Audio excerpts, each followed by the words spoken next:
All right, folks, we'll get started. My name's Ian Cooper, and hopefully you're here to see me talk about Kafka for .NET developers. Azure Event Hubs supports the Kafka protocol.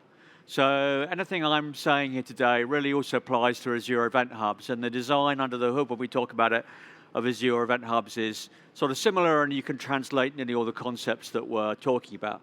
I am talking tomorrow afternoon more about Azure Service Bus and Azure Event Hubs, so you can come to that talk if you want to learn more about those, but today's talk is about Kafka.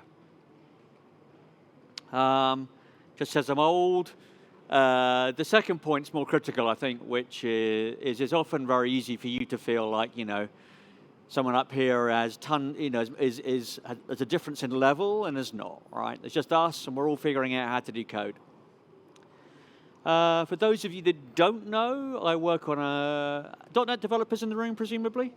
Most of you? Yeah, I work on an open source project called Brighter. We are an alternative to Mass Transit, Wolverine, Rebus, everything else. We're never going to go commercial because of the way our open source licensing works. What happens is you keep the copyright to your contribution, you just give us a license to it. So we couldn't ever switch on you. And we provide a good alternative to most of those solutions out today. And we just released bit stealth mode V10, and V10 does include some things like conversion, the ability to work well with mass transit if it's already installed in your environment. Okay, what's our agenda today? So we're going to talk about Kafka. I'm going to explain what Kafka is and how Kafka works, just to give us all a grounding on what it is. Then we'll talk a little bit about how we use it from C#. We'll do a few demos of getting C# code working with Kafka. Then we'll dive a little bit under the hood on Kafka. We'll explain essentially how Kafka clusters work so that you can understand some of the issues you may need to think about when you get into the next section, which is building reliable producers and consumers, right? So then we'll talk about going beyond the basic code we show at the beginning. Finally, we'll talk about serializing and deserializing the schema registry. There are generic topics in messaging, but there's a few interesting little special things that happen in the world of Kafka, right? And so by the end of it, my expectation is you should feel able to approach the idea of using Kafka with a lot more comfort. All right, let's talk about Kafka. So Kafka, somewhat amazingly, was created at LinkedIn by Jay Krebs, Neha Nakadi, and Jan Rowe in 2011. So the problem they were all hitting was they were working effectively in data engineering, and they were trying to essentially collate all the data that LinkedIn had to a kind of single analytical store. And what they found was every integration was kind of a point integration where they were doing something different in order to get the data into their central store. So they said there must be a better way than this. And what they came up with was Kafka. So one of the keys to understanding Kafka is that sort of blob in the middle of the diagram, right? What that is essentially what we call an append-only log. So really, you can just think of that conceptually as a file to which you only write new records at the end. And the log just consists of a sequence of records in order.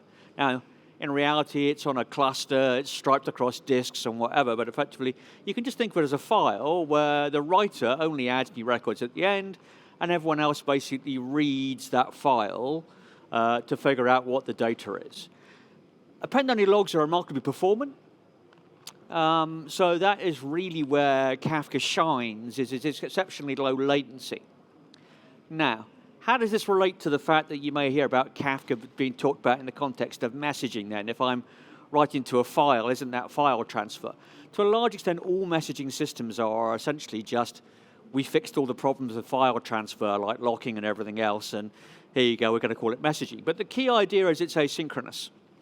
So I can, as the producer, I can write to this log, and the consumer may be asleep, down for maintenance or whatever, doesn't really matter, because I am storing in that log all the information I want to communicate to you, and when you come back up, you can essentially then read from that log and get the data. So it's an asynchronous conversation. So the parallel I often use is synchronous conversations are phone calls, and asynchronous conversations are communicating on WhatsApp, right? And it tends to therefore have greater reliability because I'm not dependent on the uptime of two components in order to have a successful communication between the two. All right. So, what does a producer do in Kafka? So the producer is effectively you saying, I have some information that you may care about, and I'm going to send it to you. And the way I'm going to send it to you is I'm going to use Kafka's append log as an intermediary. So what your producer, which is your code that's effectively running, creating records, does, it says, I take some value in my system that I want you to care about, and I'm going to pick two things out of that. The content, the value, in other words, typically you might serialize that object to JSON, but it could be something as simple as a string. And the key. So a key that uniquely identifies this record. And again, that may be a natural key from your environment. So say I had an order that I wanted to basically tell you about.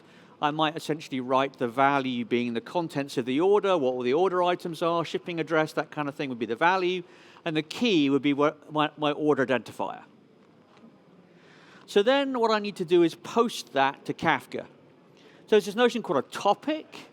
So a topic is just a name we give to that append-only log. And rather than you having to say, hey Kafka, go to this node in the cluster and find this particular file and then write my data to it, you just say, write to this topic. And then effectively your clients have most of the smarts in Kafka, not the broker. Your client figures all that out. Whereabouts is this located? Where should I write to? And you append your item to the log. Okay. So append-only log, read-only, isn't modified. In theory, not modified. What actually happens in most cases is you will effectively allow Kafka in the background to clean out older records in your log so the file doesn't grow too big. There is an option called infinite retention, which allows you essentially to keep things forever. Typically, you only use infinite retention where you have compaction, and compaction just says, only keep the latest record for this ID. So how do we consume from Kafka? So our consumer knows about the topic as well, right? Just a name. So it's able to basically say, okay, we can communicate by reading from this same file. And the consumer just reads through that file. Now, the way to think about consumers is, I'm sure that most of us at some point have written or dealt with a kind of file that contains records, right? CSV file, DBF, something more like that. Where essentially what you do is, if someone says, read the 12th record, you say, well, how long is a record? And then effectively, I do 12 times that, and that's the offset, the point at which I will start reading bytes from this file, and I'll read as many records as you want from that file, 1, 2, or 3. And if you want to do progress through a file, what you simply do is read a record, record how far in you were, read a record, record how far in you are. You just keep recording the offsets. And Kafka is no different.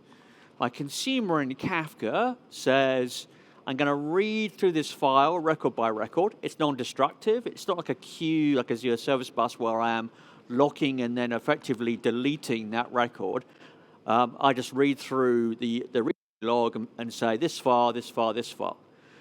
Now, because I don't want to lose track of my offsets, if I crash, I don't want to keep them in memory. So Kafka gives you a way to store those offsets, and so you commit those offsets to Kafka. Under the hood, you don't really need to know this, but under the hood, what's happening is Kafka's just writing those to a topic, right? So it says, how far did you, when you read a record, you say, I'm now at 1, 2, 3, 4 in terms of the offsets, so you know how far you were. Okay. We want to keep ordering. In other words, let's say effectively you had some updates to the order, and let's say there were 2 updates for the address. I don't want to make sure they arrived in sequence, otherwise I'm probably delivering to the wrong address. And you can think of many other examples. So because of that, we can in theory only have a single thread reading that topic. Because if I have multiple threads reading that topic, I will deorder the topic. because there's no guarantee that the second thread, even if it starts reading the next record, won't actually complete before I do. So that's a restriction. So how does Kafka scale, given that, right? If I'm going to actually spit a whole load of records at you, how is one thread going to keep up? All right. So what we'll do is we will complicate our picture a little bit. So we lied to you a little bit earlier. What our topic consists of is not like a single file, but a whole set of files we call partitions. So we break up that topic into a number of partitions. We get to choose the number of partitions. I'll explain that a little bit later on the next slide, quite how we do that.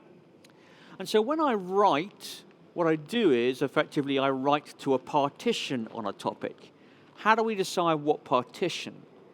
Well, generally, what I want to do in many cases is make sure that anything that has the same key, the order is preserved. So I want to write anything with the same key to the same partition. Make sense? Okay. So typically, we use a technique called consistent hashing. And that says hash the identifier to one of the available partitions. So if I had 10 partitions, I would hash the identifier to fit consistently to one of those 10 partitions, and then I write to that partition. All right, make sense? Now, because I have multiple partitions, I can use a single thread on each partition. So in other words, effectively, I have multiple consumers, and each consumer chooses to read one of my partitions, but order is preserved.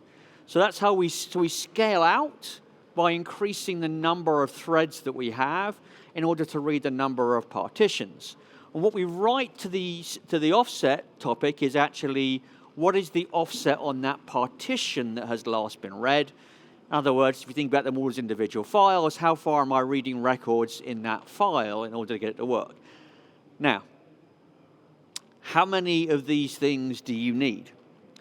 So there's a whole field of science called maths called queuing theory, which really relates to this, and it has a Poisson distribution because things don't arrive evenly, etc. But we're going to simplify that for understanding. So really, what you're concerned with is how fast things arrive, how fast you can consume things, and can you keep up? If you can't keep up, your latency increases. That means the time it takes to process a message, which may have downstream effects. And one of the most important things to monitor always in messaging is what is your latency? How long are things waiting in the queue? And Kafka will give you the ability to monitor the average wait time of a record in a queue before it gets processed, so you can see whether you're going fast enough. But if you think about a busy bar, if in a busy bar and it took me 30 seconds to serve anyone that came to the bar, but people came for a drink every 15 seconds, I would fall behind. I can't possibly keep up. So a queue develops at the bar. If we're British, we try and string ourselves along the bar, although the millennials have all started to queue, which is weird. But we would queue at the bar, right? But if I add a second server, although we can only do each one every 30 seconds, because people are arriving in 15 seconds, we will keep pace, right? So the number of partitions that you need is essentially dependent on your rate of consumption and the rate of arrival. Now, what some people do is they just go, I'm going to create like 100 partitions. Who cares about the math? That does come with a cost, right? Particularly if you get someone else to host your Kafka. So it will come with a cost to you, and you don't necessarily want to do that. Okay. Now, you may have multiple applications that all want to read the same stream. We can conceive that perhaps with our order stream, some people are actually doing the next step, some kind of picking in the warehouse, or in the case where I work for Just Eat Takeaway, that people are cooking food or whatever. So because I have multiple applications, it's okay. They can all read exactly the same stream, because it's a read-only file. So we can all just go in and read from the offset, read a certain number of bytes, etc., and that will all be good. But I don't want your offsets to impact what I read next. So there's the idea of a consumer group. And a consumer group you can just think of as an application that wants to read from Kafka and wants to maintain consistency across its readers, right, of where we are in terms of where we're reading. So every application you can think of as having, it should have its own consumer group where effectively it reads, it tracks its progress through reading messages from Kafka. And the actual rule is essentially that within a given consumer group, I can only ever have one reader of a partition. I can, within the consumer group, my consumers typically can read more than one partition. So you can use that thread to read more than one partition if it hasn't got a lot of traffic. So quite often you will see people scale up and down the number of consumers reading partitions during the day. You may have quiet periods where hardly anyone is actually placing an order, in which case essentially you have a low number and everybody's actually reading 2 or 3 partitions, right? But you may have busy periods where you max out and you have as many consumers as partitions. You can have more than partitions. They won't be allocated anything, but you may do that if you have some kind of cold start issue. So if it takes you a long time to spin up a consumer and a consumer crashes, then if you've got one waiting, it will be allocated that partition quite rapidly. Right. But we'll talk about it a tiny bit later. There is a whole process whereby essentially as consumers are added or taken away, partitions get reassigned. Now, most of it is handled by Kafka for you, but there are some things you may have to do if you configure Kafka in certain ways. And we'll come back to that in order to basically cope with losing a partition and gaining a partition in those reassignments of partitions to workers. That sounds worse than it actually is. All right. So, let us recap this diagram. I want to write a record to Kafka. The record consists of some data that I want to share with you, the value, and a key which uniquely identifies this. I am going to take that record and write it to a topic. The topic has multiple partitions. Typically, I will use consistent hashing in order to basically make sure that a key always goes to the same partition in order to preserve ordering. There is a thing called round robin where effectively I just want to there's just a random assignment mechanism which basically says, I don't care about ordering, I just care about distributing my work. So just randomly assign a partition. You can choose to do that. Having basically put my work in those partitions, then for any consumer group and any reading application, then essentially I have workers reading from those partitions. I can have a maximum of one thread for a consumer group reading any partition in order to preserve ordering. And then the consumer groups themselves will basically acquire and lose partitions as I scale those numbers up and down.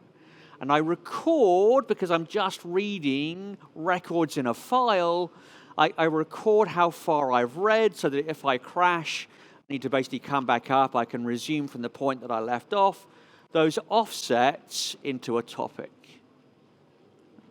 It's like Azure Event Hubs note here. Azure Event Hubs lets you have more than one thread reading a partition. That is to do with if you effectively don't care about ordering, it will let you have multiple threads on a partition in order to speed up that way. All right. Talk about Kafka and C#. So, my example, because I got bored with Hello World, is Calvin and Hobbes. Many of you may be too young to remember it. But Calvin and Hobbes is a cartoon. It's about a boy and his imaginary life. So he has a stuffed tiger, it becomes an imaginary tiger. And the transmogrifier is a box, cardboard box with a dials on the outside, where Calvin can say, I want to turn into a dinosaur or a snake or an eel. He switches the dial, he climbs in the box, and he comes out as one of those, right? So what we're going to do for our application, we're going to have a command line interface. We're going to essentially have Calvin step into the box, or anyone step into the box, choose a transmogrification, and then we're going to put that on the wire, and on the other side, we'll take that instruction and perform the transmogrification. It's just a slightly more interesting example than Hello World. I get bored of Hello World, right? Okay. So we'll look at the code first on the slides, and then I will run a demo and try and navigate being on that screen. That may be hell. We'll see how that goes. All right. So the first thing to remember is basically, so this dispatcher is what's going to essentially send messages requesting transmogrifications. So the first thing is we need to know what topic to send it to, right? In our case, I think it's called something like transmogrifier. We're going to write that there. We also need to provide config for Kafka itself. A little bit hard to read, don't worry, but basically what that just says is, where does Kafka live, right? Here, because I'm talking to Docker, it lives on localhost 9092, but just where do I go to find Kafka? It's called bootstrap servers because a lot of work is done in the actual Kafka client, and what they do is they talk to the broker and bootstrap up. One of them gets made a leader, assigns partitions, etc. Okay. So there's some code called producer builder, and we're going to use that to create a producer. The producer here you'll see is string. That's the key and the value. It's a generic type. We can use many things. Brighter, for example, uses byte arrays to support wide ranges of data under the hood because we're generic. We don't know what you will send. You can, if you're doing it yourself, be very explicit and could have a .NET type. We'll see that towards the end when we talk about serialization and deserialization. Here, for simplicity, we're just going to use a string. Right? We're just going to send a string over the wire and have a string-based key for it. And then what we're going to do is send it. So you can see we call producer produce, so the topic we want, and we convert into a message, which is essentially a record. The two terms are pretty much the same in Kafka. And we say the key is the name of the settings, so we give it a name, and the actual transformation is the value. So it's a very simple message. Now you'll notice at the end we do a producer flush. Now, you only need to do that when your application exits. I'm just doing it. Demo doesn't have awkward delays inside it. But why are we doing a flush? So when Kafka produces a message in C#, underneath you're using a library called libRd Kafka, written in C, which all the non-Java clients use. And that has a buffer. When you produce, you're actually just writing your message into that buffer. And there's a number of worker threads in libRd Kafka which, well, one to many, depending on what you need to do, that will read that buffer and post the messages to Kafka. So you want to preserve ordering, you're only going to use one. We'll talk about that again a bit later. All right. So that buffer has got messages in it. So if it's possible, I could exit my application, but still have work in the buffer, so I need to flush and make sure it leaves. It also means that producer produce is incredibly fast, because all it's doing is writing into a buffer. In fact, ironically, in the C# library, the produce method is faster than the produce async method. The produce async method comes with all sorts of overhead that this doesn't have, right? So why does produce async exist? Mainly because async is very viral, and people don't like the idea of saying, oh my gosh, there's some kind of synchronous call here. It will destroy my async. It won't. It's just writing something to an array. Under the hood, that's all it's doing, all right? But people think it's doing the I/O, and therefore they panic. Bright supports both, right? We explicitly support the different pipelines for it. But the other thing to bear in mind here is, which we'll come back to in a little bit, is obviously, how do I know it's succeeded? At this point, I've written to a buffer. I'm going to flush at the end, but what happens if Kafka is down? What happens if there is an error? My code's moved on, right? We will return to that problem later. A consuming message. All right, we split the code into two slides here. So again, we just create for a topic, we say what's the topic we're agreeing to the name of. Again, I think it's transmogrifier. And again, we say, how do I talk to Kafka for the config? The only thing worth noting on that bit of config is that we set a group ID. So remember we said you had a consumer group. We're going to give it an ID. We're just going to call it transmogrification consumer because we're very original. All right. So consumer builder, similar to producer builder, we're going to create a consumer. Again, it's the same string, right? We are saying what is the keys type, what is the values type. We know that from the producer builder. Obviously, recognize you're going to have to agree things out of band. And then essentially, we'll go and run our message pump. Now, Message pumps, we're going to see on the next screen, but notice that we are passing in a couple of lambdas, a translator, and a handler. Okay, so what happens with that? So basically, you can see there's a big while loop here, and that while loop is our message pump, and we'll walk you through it. First thing is to subscribe to the topic. So here's an endless loop, right? So the only thing that effectively will exit this loop is essentially when we get a cancellation. And in that loop, we are going to say, read the next record from Kafka. Okay. If there's nothing there, because no one may have sent us a message, we'll get end of file, right? Because really it's a file, right? In which case, we probably want to say, okay, let's take a pause, because there's nothing there, and we will yield to everybody else who may want to read, and then we'll come back in a little bit and try again and see if anything's turned up for us. Once we have a Kafka record, we want to turn that into a type in our type system we can deal with. So if you sent me an order, I'd want to turn this into a representation of an order on my side. Here, it's going to be very simple for us because we're just sending a string, but I still need to turn it into a transmogrification so that I can apply that in a transmogrification through my machine, right? So message pumps, typically the first step after you've successfully read is to translate. And the next thing you do is then you want to handle the message. In other words, you want to take whatever domain action you have. So we're just calling the handler with that type. Right?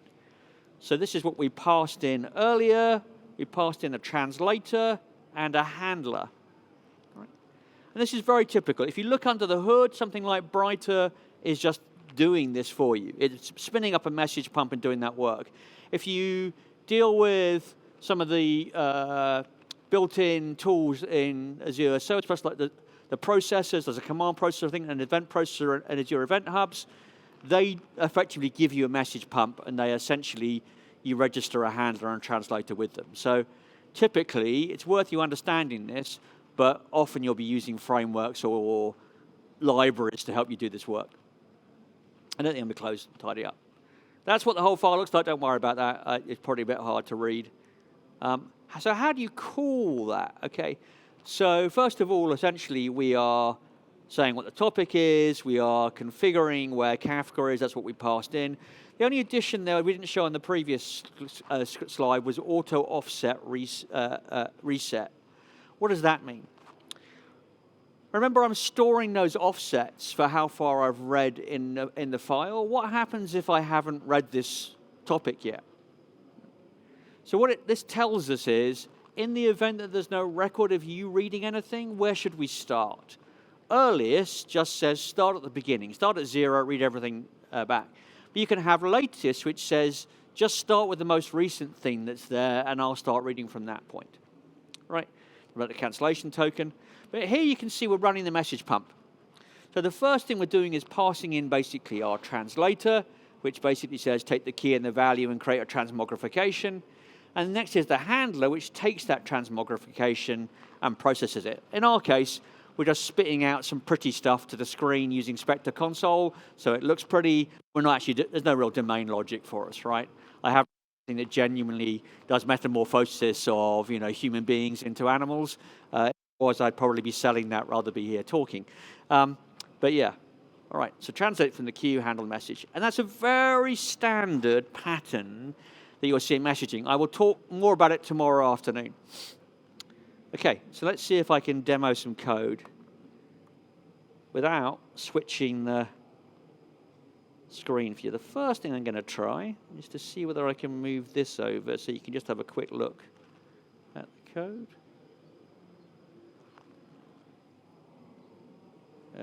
Now I have to figure out, can I get my mouse? Where's my mouse? There's my mouse. Make that a bit bigger for you. It's never easy, is it?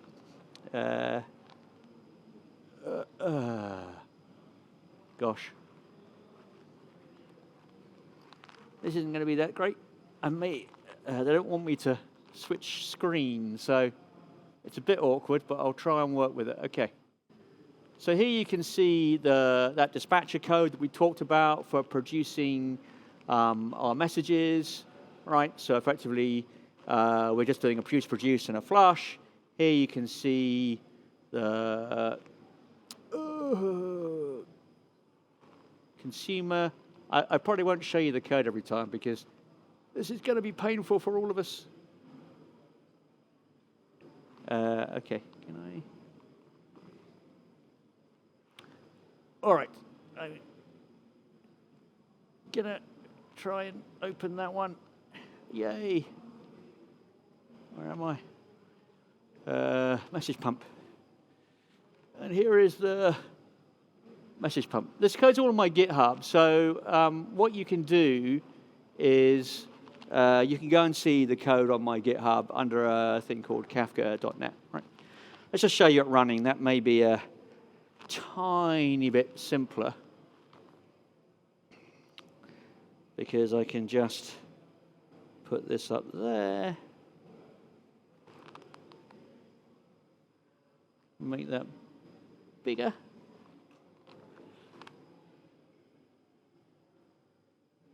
All right, let's clear that because you don't want to see the spoilers. Let's see which demo I'm on. I want demo 2. All right, clear the spoilers. Okay. It's a good job this talk has some extra time, isn't it? All right.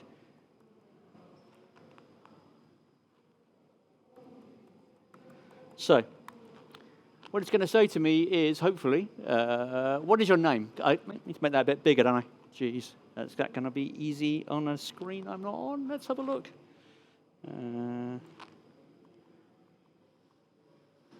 All right, now we can probably both read it. Okay. Okay. Let's try again.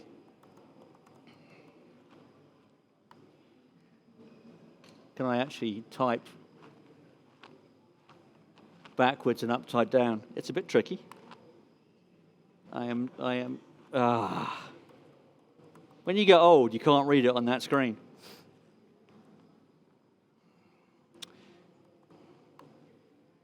And what is my transformation? I want to be a tiger. Okay, and make that a bit bigger. That'll help me too, probably. All right, so the other thing I want you to see, other thing to drag over, is I've now produced a message. And you can see it's just said, Ian wants to transform into a tiger. Now, this is Kafka UI. What Kafka UI is going to show us is essentially, there are many UIs for Kafka. Different vendors come with them. It's a fairly it's a standard protocol. So what this is going to show us is that essentially there is a transmogrification topic being created. You can see that there's a message in the transmogrification topic. We can actually go and inspect that message and see it. And you can see essentially what its value is. Right. Now, partially this is just a demonstration of being async. All right? That'll sit there until I run a consumer and say I want to eat it. So that's that async conversation that we're talking about. All right. So now if I do .NET run, if I can spell at a distance. Okay, and I want to run the transmogrification. You can see that I've just changed into a tiger. All right, let's go back to the slides if I can find those. Where's the slides? It doesn't help me, does it? Click the slides, maybe. Okay. All right, we'll figure out what that means next time I try and run upside down and backwards. Let's talk about a little bit about how Kafka works under the hood. So we have a broker, and that broker effectively is where we store these files that contain all our records.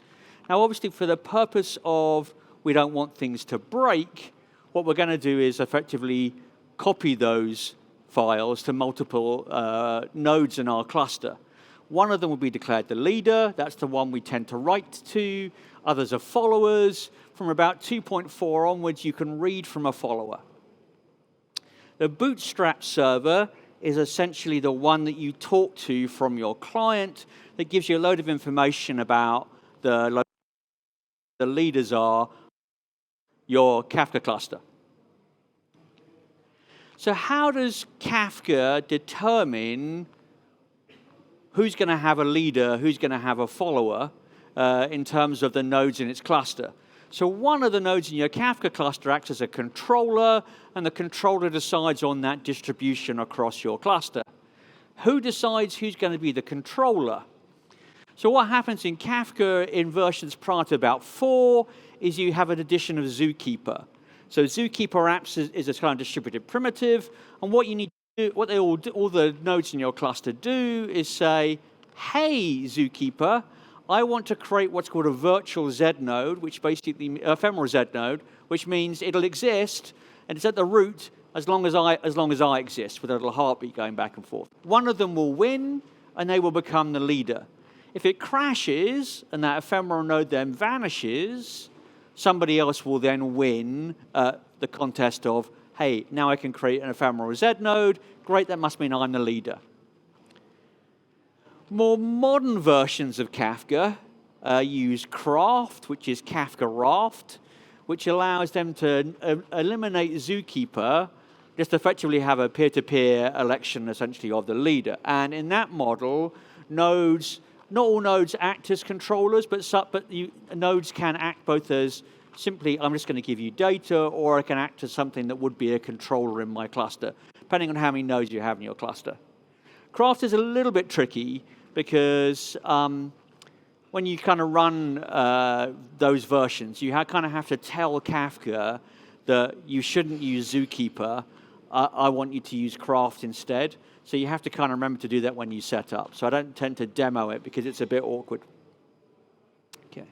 So given I've got all these multiple nodes in my cluster, when I write to my cluster, I have a decision to make. And that decision is, at what point do I think you are done?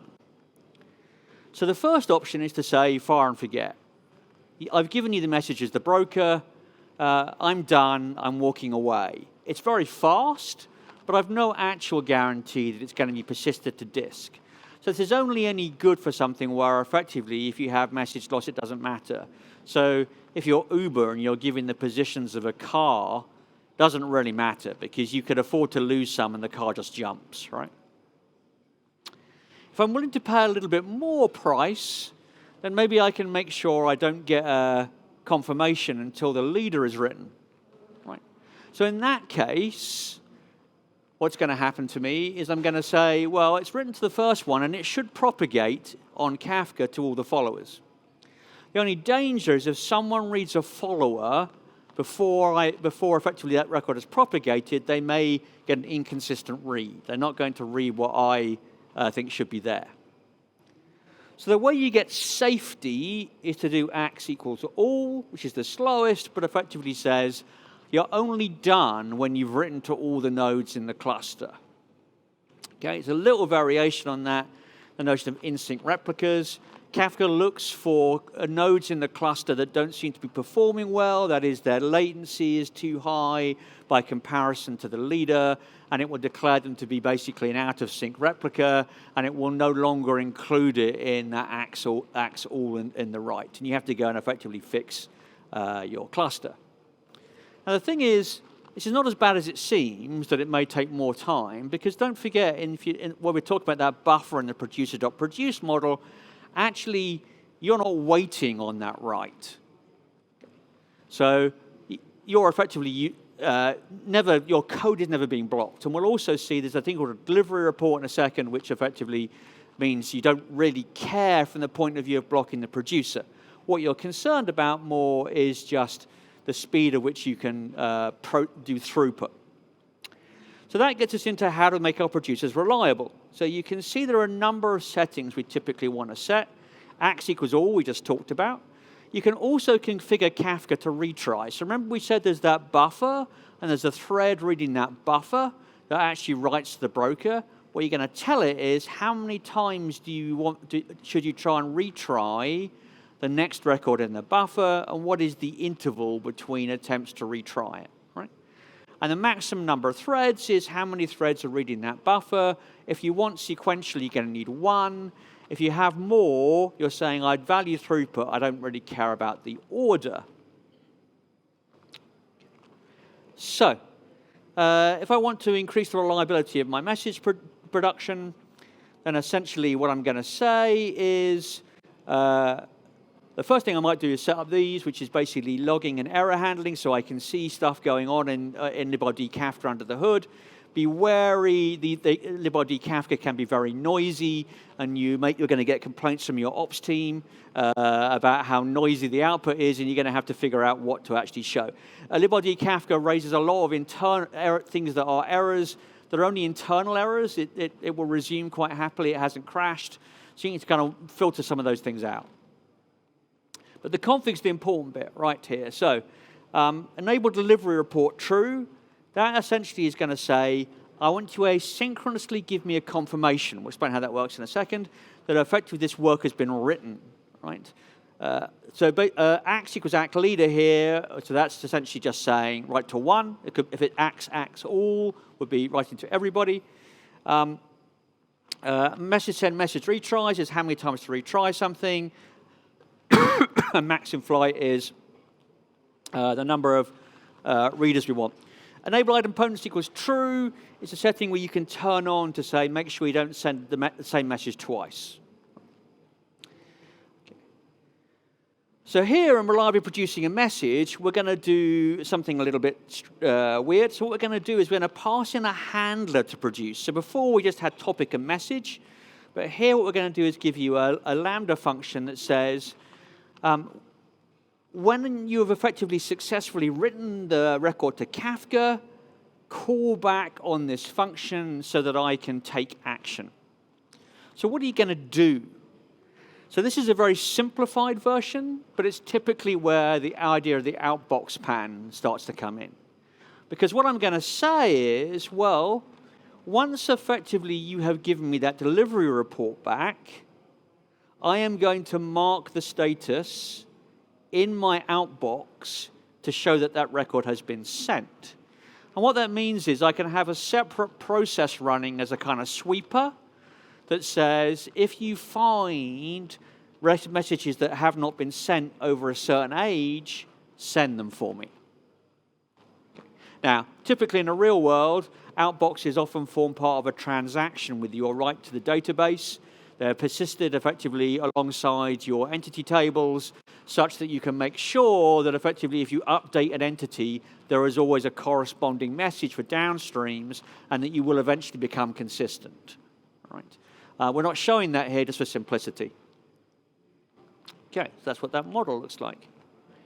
There is an async version, as we said, basically. In the async version, what happens is it's not a callback.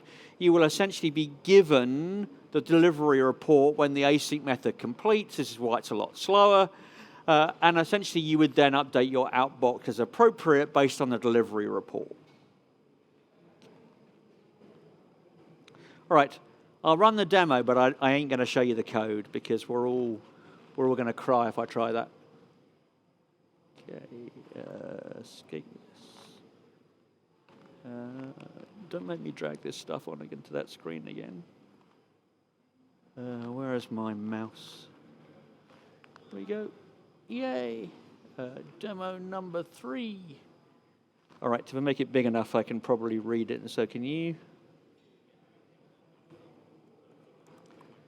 So all we're going to do is very similar thing to last time. So we'll be Calvin. And Calvin effectively wants to become a tiger. And what we'll see, I don't know what that is.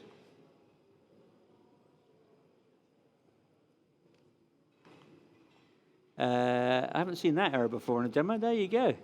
That is coming back from Kafka saying there is something wrong with my ability to write the message, which is useful that you can see it, but not quite how I intended this demo to go. Okay. Let me just check. Is there some reason why Kafka has died on my Local machine should be fine.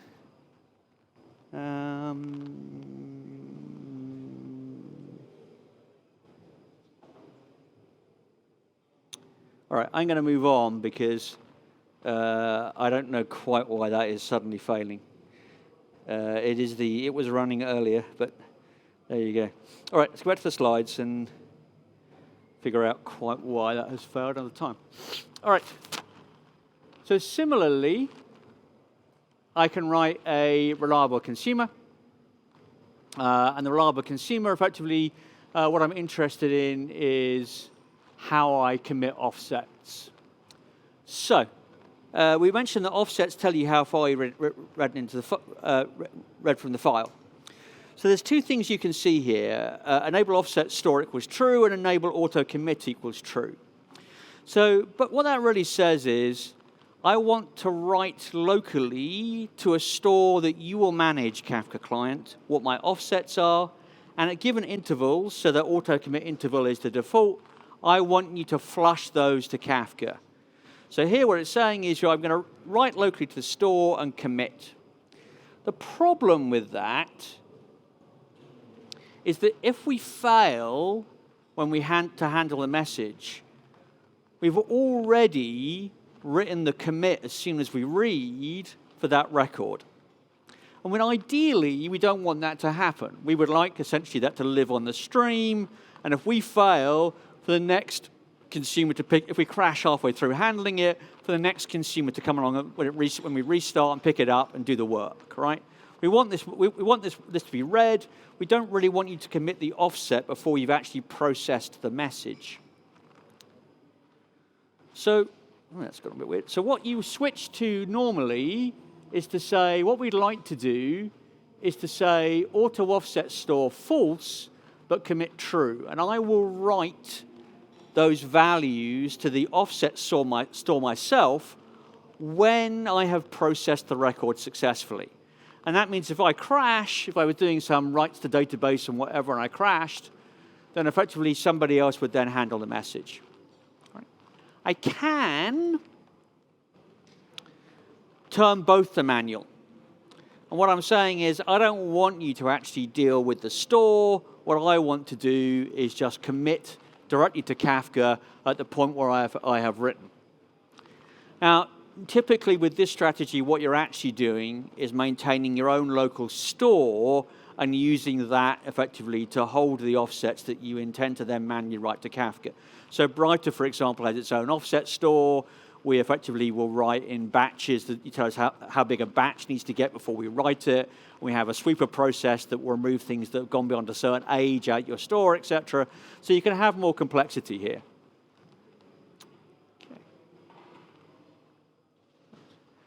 You will be assigned and reassigned partitions. It's important to make sure that you understand that if you begin to move towards manual processes, you're going to have to act like store offset or write the commits manually. You will have to handle that in the partition handler. That can be very noisy because you may be trying to commit offsets that are already committed and you'll get a spray of noise back. Things like Brighter try and handle that for you. We'll figure out what's already been committed, and we will only commit the things that have not been committed to the partition handler. Okay.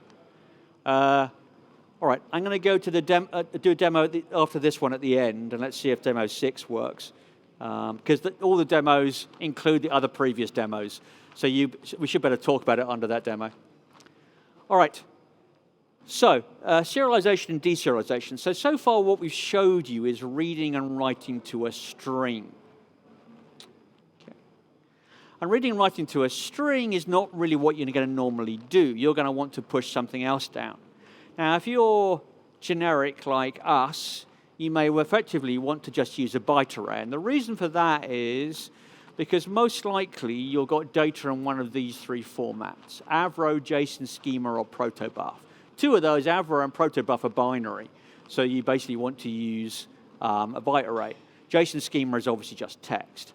Avro is the native Kafka format. You don't have to use Avro, but it basically has a format where you describe what a record is, consisting of a number of fields and the types of values on those fields. So you're essentially saying, what does an entry in my file look like? The real advantage to using Avro is that the Kafka ecosystem tends to assume records are written in Avro. So one of the big advantages you get in Kafka is that you can plug it into things like Flink, Kafka Connect. All those things understand Kafka streams, but they typically want to understand what your record looks like. So effectively, they tend to depend on you doing that via Avro and a schema registry. I'll talk about schema registries in just a second. There is a whole set of rules about forwards and backwards compatibility of your schemas. Obviously, you don't want to break people. Some of you will be reading the table. It's a big table. We can simplify the table, though. So backwards means effectively a consumer who's on the new version can read a message which was sent under the old version. Backwards and backwards transitive just refer to backwards is like the last one, and backwards transitive is all the prior ones. Producers can send messages basically to consumers with the last version, right? So I can send a new version to a consumer who understands the last schema. So my changes are additive, etc., and therefore you can just ignore them. And full is both ways, right? Both the consumer and the producer can be on different versions, out by one or any kind of compatibility. In order for this to kind of work, what we tend to have is a schema registry. That's the thing at the top, where effectively you say, what is the schema of my topic? What does a record look like? You typically register that out of band, although what we are doing locally here is saying, hey, if there's no schema, just register one that matches the current thing I'm producing. You typically register out of band because what you want to do is say to your producer, if you try and produce a message that doesn't match the schema, don't. And then you can essentially make sure that when people register schemas that you enforce your rules of forwards, backwards compatibility as you require. And you may get concerned that every time I'm going to produce, if I check against the schema registry, that's going to be expensive, and typically you don't do that.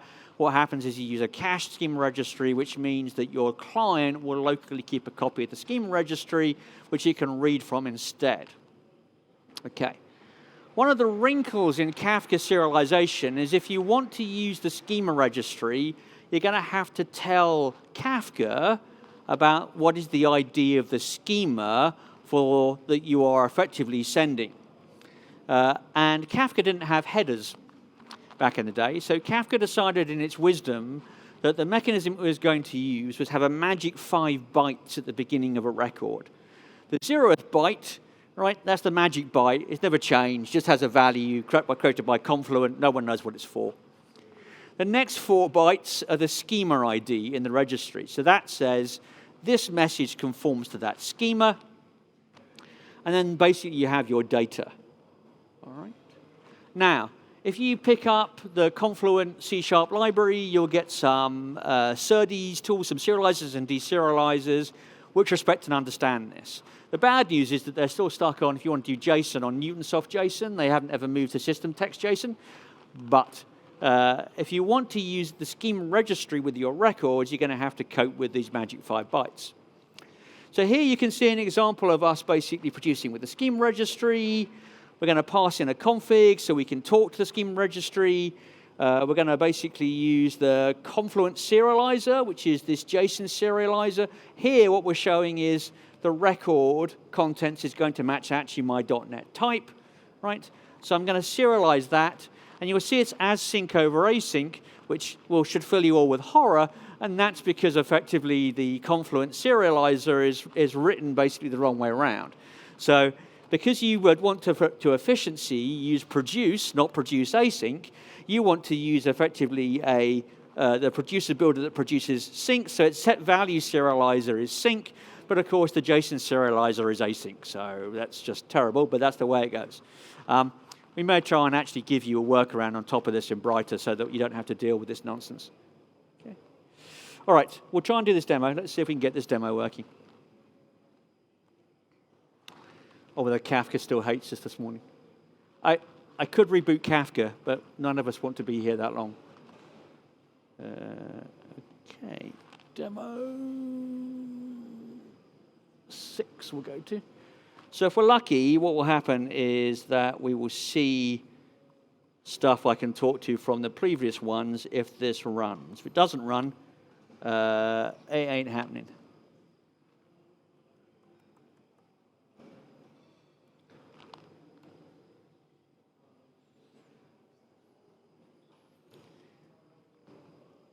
I don't know what that is. Why it's even doing that on .NET Run before it's done anything else, I do not know. Because it should really just be asking me for... Say again? I know, but it's not even asking me. Normally, I do .NET Run, and it would say to me, what's your name? But now I'm just getting... Yeah, but it's interesting. Yeah, just completely broken. The trouble is, I could try restarting Kafka, but I don't know whether we've all got time for that. We've got 4 minutes. Kafka on Docker, it's the joy. All right, oh, Kafka's lovely. It's crashed for me now. That's nice. All right, we'll give it a go. Let's see if I can get Kafka running.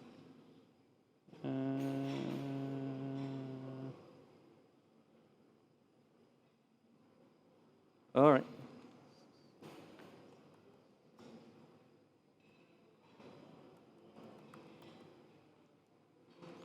Let's try. Well, I know, yeah. Oh, I didn't mean to show you the history. Hang on.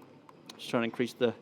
well, your name is clear, apparently, and we're going to choose to be a tiger. Right, that's okay. The interesting bits are here. So you can see what we're saying is here that there is a JSON schema that we have registered, which represents the message that we're sending, right? That effectively is saying name, type, and transformation.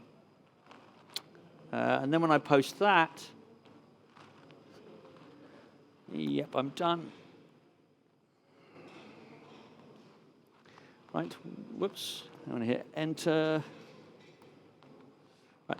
So some of the things you didn't see earlier are, this is the outbox, and we're just basically showing you the state of the outbox. So the outbox is saying that there's basically been sent, and persisted is basically means it's been written to Kafka successfully. That's what we got back from the delivery report. So we're saying, hey, our outbox has got stuff.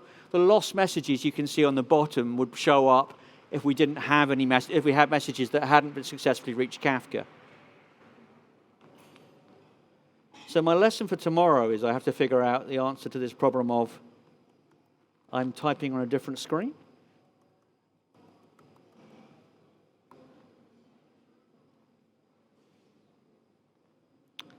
Okay.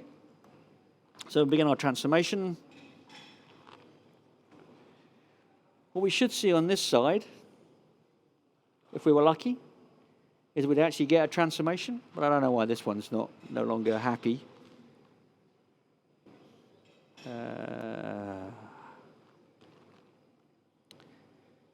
I have not prayed to the demo gods. I have run this about 1 million times, and yet, for some reason, we are unhappy today.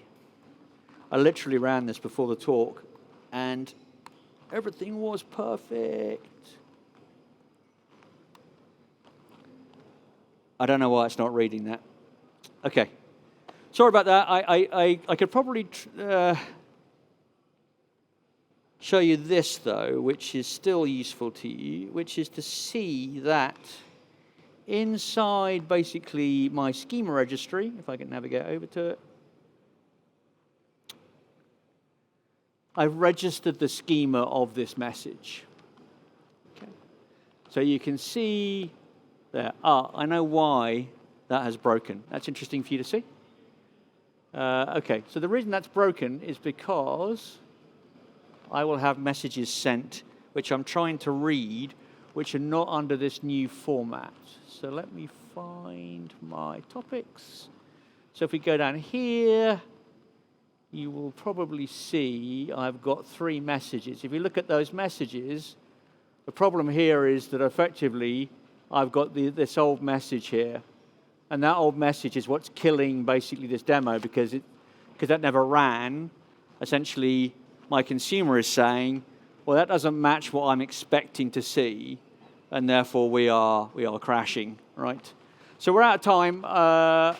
There is video online of me doing this talk at places like NDC Oslo where you can see the demos running. So if you want to actually see the demos running, you can go watch the video version. My apologies for that.